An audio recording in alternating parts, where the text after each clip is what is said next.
Good morning students, how are you student.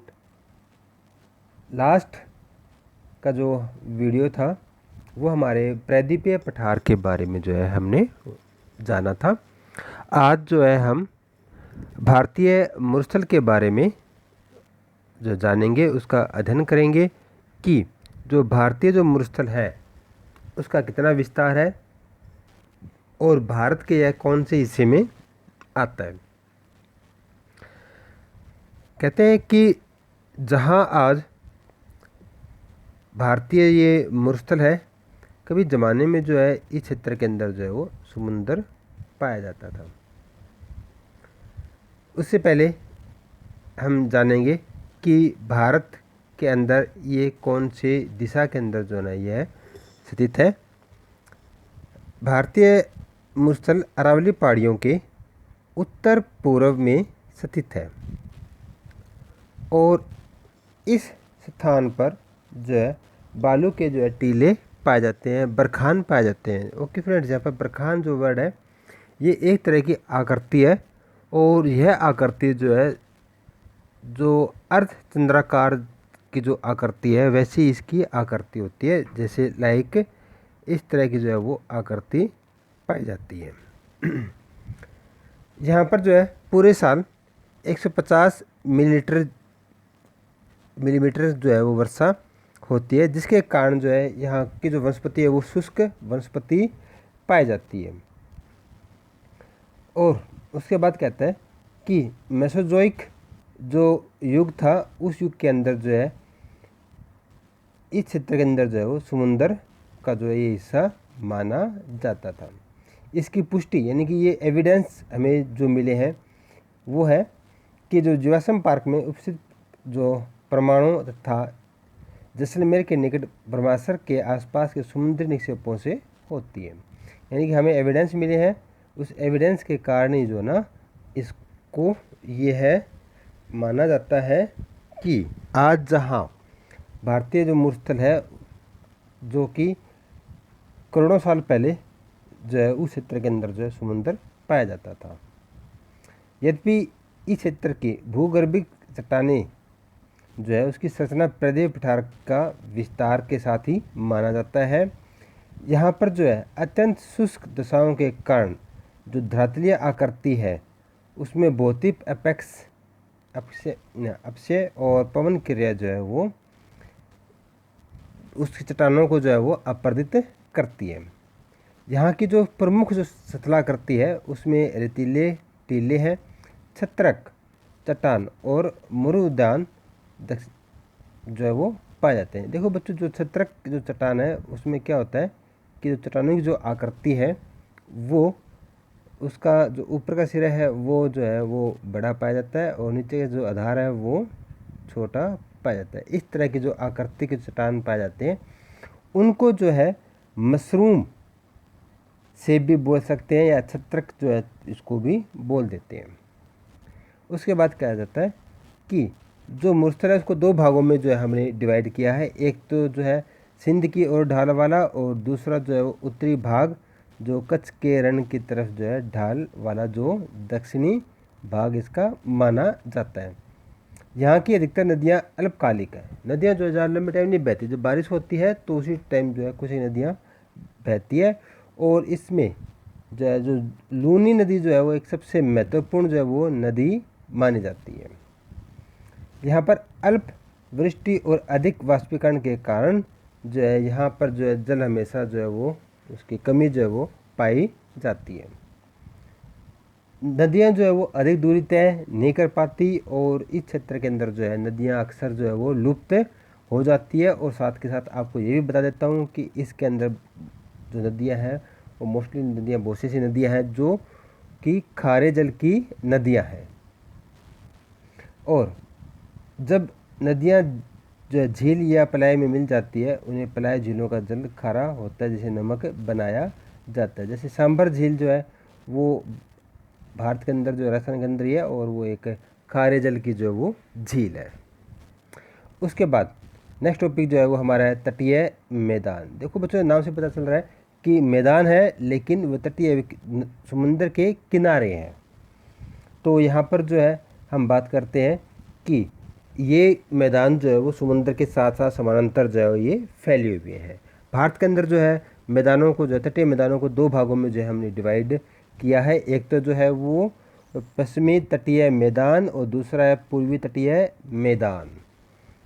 आगे पढ़ने से पहले आपको बता देता हूँ बच्चों में कि जो पश्चिमी तटीय मैदान है इसकी जो स्थिति है वो भारत के अंदर कहाँ पर है। आपको ध्यान होगा कि हमने जब प्रायद्वीपीय पठार के बारे में जब हम कर रहे थे तो उस टाइम पश्चिमी घाट का जो है एक बार जिक्र आया था। तो बच्चों पश्चिमी जो तटीय मैदान है वो पश्चिमी घाट और अरब सागर के जो बीच का जो हिस्सा है एक नैरो बेल्ट है, उस क्षेत्र को जो है ना पश्चिमी तटीय मैदान जो है वो कहा जाता है। जबकि जो पूर्वी तटीय मैदान है ये पूर्व के अंदर स्थित है, प्रायद्वीपीय पठार के पूर्व के अंदर स्थित है। पूर्वी घाट और बंगाल की खाड़ी के बीच के अंदर जो मैदानी भाग है उसको पूर्वी तटीय मैदान जो है वो कहा जाता है। पश्चिमी तटीय मैदान के बारे हम करेंगे। कहता है कि ये जलमग्न तटीय मैदान के उदाहरण है। ऐसा विश्वास है कि पौराणिक शहर द्वारका जो किसी समय पश्चिमी तट पर मुख्य भूमि पर स्थित था अब पानी में डूबा हुआ है। जलमग्न होने के कारण पश्चिमी तटीय मैदान एक संकीर्ण पट मात्र है। आपको मैंने पहले बताया था कि एक ये नैरो बेल्ट है जहाँ ये क्षेत्र फैला हुआ है और पत्तनों एवं बंदरगाहों विकास के लिए प्राकृतिक परिस्थितियों प्रदान करता है। यहाँ पर जो है जितने भी जो बंदरगाहें पाए जाते हैं वो प्राकृतिक बंदरगाह जो है वो पाए जाते हैं। यहाँ पर स्थित प्राकृतिक बंदरगाहों में कांडला जो कि बच्चों गुजरात के अंदर है, मंझगांव वहीं है, JLN नावा सेवा जो कि बॉम्बे के पास है, मारमांगो है, मैंगलोर, कोचीन जो है कुछ एक महत्वपूर्ण बंदरगाह है जो कि प्राकृतिक बंदरगाह है। उत्तर में गुजरात तट से दक्षिण में केरल तट तक फैले पश्चिमी तटीय मैदान को निम्नलिखित भागों में विभाजित किया जाता है।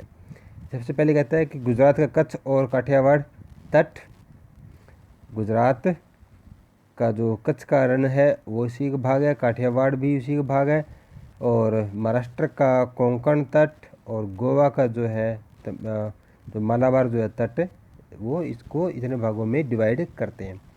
पश्चिमी तटीय मैदान जो है मध्य में संकीर्ण और जो उत्तर और दक्षिण में चौड़ा हो जाता है और मालाबार तट पर स्थित स्थलाकृति कयाल जैसे मछली पकड़ने और अंतसतलीय नौकायन के लिए प्रयोग किया जाता है। वहाँ पर जो है कुछ झीलें बनी हुई है उनके अंदर जो है ये इस तरह की जो आर्थिक क्रियाएं जो है आर्थिक गतिविधियाँ जो वो की जाती हैं। केरल में हर साल जो है नेहरू ट्रॉफी बलमकली जो है वो जो नौका दौड़ है उसका आयोजन किया जाता है। पश्चिमी तटीय मैदान की तुलना में पूर्वी तटीय मैदान चौड़ा है। मैंने आपको पहले बताया था कि जो ना पश्चिमी तटीय मैदान जो ज़्यादा चौड़ा नहीं है वो एक नैरो शेप्ड बेल्ट के अंदर जो स्थित है, लेकिन जो पूर्वी तटीय मैदान है वो उससे काफ़ी ज़्यादा चौड़ा है। पूर्व की ओर बहने वाली जो बंगाल की खाड़ी में गिरने वाली जो नदियाँ हैं वो इस भाग को जो कट फट कर जो है उसको चौड़ा बना देती है और उनके किनारों पर जो है वो डेल्टा का निर्माण करती है। इसमें महानदी गोदावरी, कृष्णा और कावेरी डेल्टा शामिल है।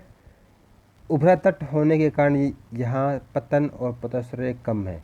यहाँ पर जो है पोताश्रय का जो यानी बंदरगाह जो है या पोर्ट जो है उनकी संख्या कम पाई जाती है, इतनी ज़्यादा प्राकृतिक भी नहीं है, लेकिन है यहाँ पर भी अपने बंदरगाह जैसे कलकत्ता है, पारादीप है, हल्दिया है, विशाखापट्टनम है, कोची है, टुटिकोरिन है, तो ऐसे चेन्नई है, ऐसे कुछ जो बंदरगाह है जो कि प्राकृतिक बंदरगाह ना होते हुए जो है वो मानव निर्मित जो है वो बंदरगाह जिनको बोला जाता है। उसके बाद ये कह रहा है कि द्वीप समूह, भारत के अंदर जो है द्वीप समूह के दो समूह है, एक अरब सागर के अंदर, दूसरा जो बंगाल की खाड़ी के अंदर। अरब सागर के अंदर जो द्वीप समूह है वो जो है अधिक दूरी पर नहीं स्थित है, वो भारत के जो है ना दक्षिण पश्चिमी भाग के जो है वो पास है स्थित है। अब हम करते हैं बंगाल की खाड़ी के द्वीप समूह। बच्चों बंगाल की खाड़ी द्वीप समूह जो है लगभग 572 द्वीप समूह, काफ़ी ज़्यादा है द्वीप समूह ये। यह द्वीप 6 डिग्री उत्तर से 14 डिग्री की बजाय बच्चों यहाँ पर मिनट आएगी, इसका डिग्री का निशान नहीं होगा, जो एरो को निशान मिलेगा मिनट का। और 92 डिग्री ईस्ट से 94 डिग्री ईस्ट के बीच स्थित है। रांची द्वीप समूह और लमरेंस द्वीप यहाँ के दो प्रमुख द्वीप समूह है। बंगाल की खाड़ी के द्वीपों को दो श्रेणियों में बांटा जा सकता है, उत्तर में अंडमान और दक्षिण में निकोबार। लेकिन इसका नाम हमेशा इकट्ठा जाता है अंडमान निकोबार, जबकि इसको दो भागों में डिवाइड किया गया है, एक अंडमान जो कि उत्तर की तरफ है और दक्षिण की तरफ जो है वो निकोबार। ये द्वीप समूह समुद्र जलमग्न पर्वतों का हिस्सा है। बच्चों ये जो द्वीप दिख रहे हैं आप लोगों को, ये कह रहा है कि जो ये एक समुद्र के अंदर पहाड़ है, पर्वत है, उनकी चोटी जो है ना ये है। और ये छोटे द्वीपों जो उत्पत्ति जो है वो ज्वालामुखी से जुड़ी हुई है। बेरिन आइलैंड नामक भारत का एकमात्र जीवांत ज्वालामुखी भी जो है निकोबार द्वीप समूह में स्थित है। यह द्वीप असंगठित कंकड़ पत्थर और गोलाश्म से बना हुआ है। अब हम बात करते हैं कि भारत का जो ना जो पश्चिम के अंदर अरब सागर के अंदर जो द्वीप समूह है उसके अंदर जो क्या विशेषता है। अरब सागर के द्वीपों में लक्षद्वीप और मनिकाय शामिल है। यह द्वीप 80 डिग्री उत्तर से 12 डिग्री उत्तर तथा 71 डिग्री पूर्व से 74 डिग्री पूर्व के बीच बिखरे हुए हैं, इकट्ठे नहीं है, ये काफ़ी संख्या में कम है। अंडमान निकोबार की संख्या 572 थी, लेकिन इनकी संख्या जो है काफ़ी कम है। यहाँ ये लगभग जो है 36 द्वीप के जो है वो पास स्थित है। यह केरल तट से 280 किलोमीटर से लेकर 480 किलोमीटर दूर स्थित है। पूरा द्वीप समूह प्रवाल निक्षेप से बना हुआ है। बच्चों प्रवाल निक्षेप जो है एक तरह का कोराल्स द्वीप है, कोराल्स सूक्ष्म एक जीव है, उस जीव से जो ना ये द्वीप बना हुआ है। यहाँ 36 जो है द्वीप स्थित है, इनमें से 11 पर मानव आवास है, बाकी जो है ना वो खाली पड़े हैं। मेनिकाय सबसे बड़ा द्वीप है, इसका क्षेत्रफल 453 वर्ग किलोमीटर है। पूरा द्वीप समूह 11 डिग्री चैनल द्वारा दो भागों में बांटा गया है। इसका ध्यान रखना, 11 डिग्री चैनल जो कि लक्षद्वीप और भारत को जो है इसको दो भागों में इसको डिवाइड कर रहा है। उत्तर में अमीनी द्वीप और दक्षिण में केनानौर द्वीप समूह जो है ना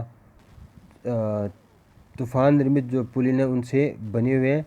और इस प्रकार हम ये कह सकते हैं कि भारत के जो द्वीप समूह है वो अपने अपने स्थानों के अंदर जो है काफ़ी महत्वपूर्ण जो अपना स्थान रखते हैं। तो बच्चों इसी के साथ जो है अपना 2 लेसन जो वो कंप्लीट हो चुके हैं। और नेक्स्ट वीडियो जो होगी वो अगले जो चैप्टर है अपवाद तंत्र, उसके बारे में जो है आपको समझाया जाएगा, उसकी व्याख्या जो है वो की जाएगी। Thank you friends, have a nice day.